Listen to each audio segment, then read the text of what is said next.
Po, është vërtet që s'keni një qëndrim nga Partia Demokratike e Kosovës për shkak se sot ne kemi mbledhjen e kryesisë dhe aty do të dhamë një qëndrim zyrtar të partisë.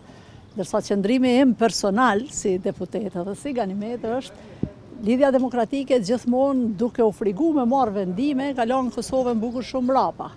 As nuk shtyhet, as nuk ngrehet, thot populli. Dhe thjesht ata as nuk po guxojnë mu bo me Albin Kurtin, as nuk po guxojnë mu bo me neve. Duhet me kanë një lider që të regon pjekuria dhe të pozicionohet një herë mirë qartë.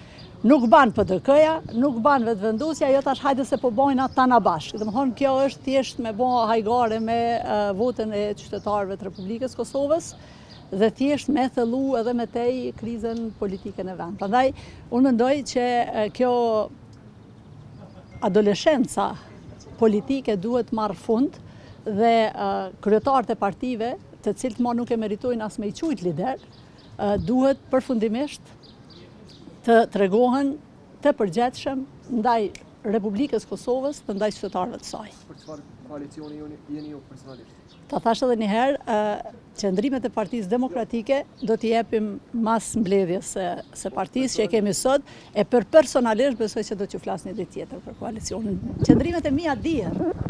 Faleminderit.